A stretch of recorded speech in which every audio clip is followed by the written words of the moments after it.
Subscribe करें और दबाएं बेल आइकन ताकि कोई खबर रह न जाए। और नाजरीन, यहाँ पर अफसोसनाक खबर से आगाह करूँ। पंजाब के शहर हाफिजाबाद में बस उलट गई। हादसे में 8 अफराद जान बाहक हो गए और 33 जख्मी हुए। वज़ीर आला पंजाब ने हादसे की रिपोर्ट तलब कर ली।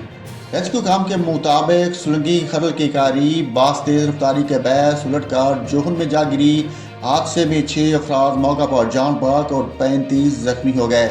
जख्मियों को अस्पताल मुंतकिल किया गया, जहां 2 जख्मी दम तोड़ गए। इत्तलात के मुताबिक हादसे की शिकार बस सियालकोट से सरगोधा जा रही थी। वज़ीर आला चौधरी परवेज इलाही ने RPO गुजरांवाला से हादसे की रिपोर्ट तलब कर ली। वज़ीर आला पंजाब चौधरी परवेज इलाही ने जान बाहक अफराद के लवाकिन से इजहार ताज़ियत भी किया। उन्होंने हदायत दी कि जख्मियों को इलाज की बेहतरीन सहूलतें फराहम की जाएँ।